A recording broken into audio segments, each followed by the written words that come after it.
According to the annual reports of a number of international institutions, the resilience of both domestic economy and exports will serve as the foundation for Vietnam's rebound and steady growth this year. The government has increased its spending on infrastructure and plans to focus on growing this further. Currently, Vietnam is spending 5.7% of its GDP on infrastructure improvements. This is the highest in the region. The money is going into trying to connect more villages through roads and massive railway infrastructure investment. Is resilient and performing. In the last 5 years, we had a constant trend of GDP increase above 6%, 7%. And this year, despite of the COVID, Vietnam still have a largely positive and is probably the best in the region. Japan's Nikkei news site, in its report summarizing international growth indicators from 2019, showed that Vietnam is one of the 3 Southeast Asian countries that will record even higher growth in 2021 than pre-pandemic. That the service industry around tourism, restaurants, hotels, all of that has had a very tough year. And I think that that is an area that could really rebound and improve next year and beyond. Other pillars are manufacturing and export-led trade. And again, setting the stage with the free trade agreements. The COVID-19 pandemic was an extreme challenge for the global economy.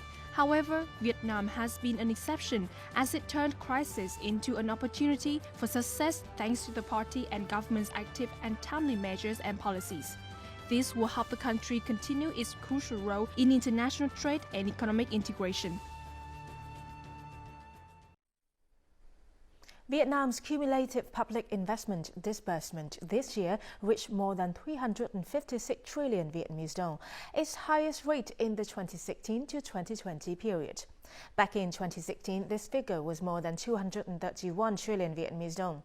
2020's disbursements result is 12.4% higher than the same period in 2019. By 2020, the disbursement of public investment not only increased in terms of capital, but the quality of investment also improved. Public investment projects initially brought about certain results, creating newfound resilience for the local, regional and national economy, and becoming a driving force for the economy to withstand the difficulties caused by COVID-19. So far, there are 9 ministries and central agencies and 7 localities with disbursement rates above 85%. This is the highest increase in the past 5 years. In 2020, the transport sector implemented many important national projects with high disbursement rates, including the eastern part of the North-South Expressway. According to experts, there is still plenty of room to boost the disbursement of public investment if bottlenecks are removed. Over $51 million was invested in this project. This also relates to the site clearance of more than 500 households and 13 organizations. The disbursement process for the project Quảng Ninh invested in reached more than 90% of the target. In the local clearance work, we focused on it 100%. So in the span of 7 months, we have finished the project. Recently, Quảng Ning's disbursement progress for the public investment capital reached more than 90% out of the total of nearly $520 million. In order to speed up the disbursement progress, the province has applied many solutions simultaneously, including site clearance and strengthening human resources. We set a deadline for each sector. For example, at the end of March, we have to complete project selection, then finish the bidding in June. In September, we should complete the disbursement of the assigned capital.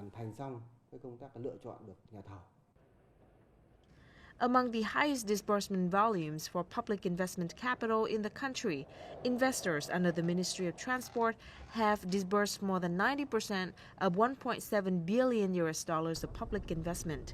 In 2020, despite facing many difficulties due to the pandemic, the ministry has promptly directed localities. In addition, the government's guidance and the revised public investment law have allowed investors to transfer capital to projects with quick implementation. The Prime Minister and the government usually have regular meetings to resolve problems and direct ministries. As a result, positive changes have been made in many ministries. However, many problems in administrative procedures have not been completely resolved due to the impact of the COVID-19. The disbursement of public investment in 2020 is considered to have been relatively successful. However, there is still room to boost public investment disbursement, especially ODA and large preferential loans from foreign investors.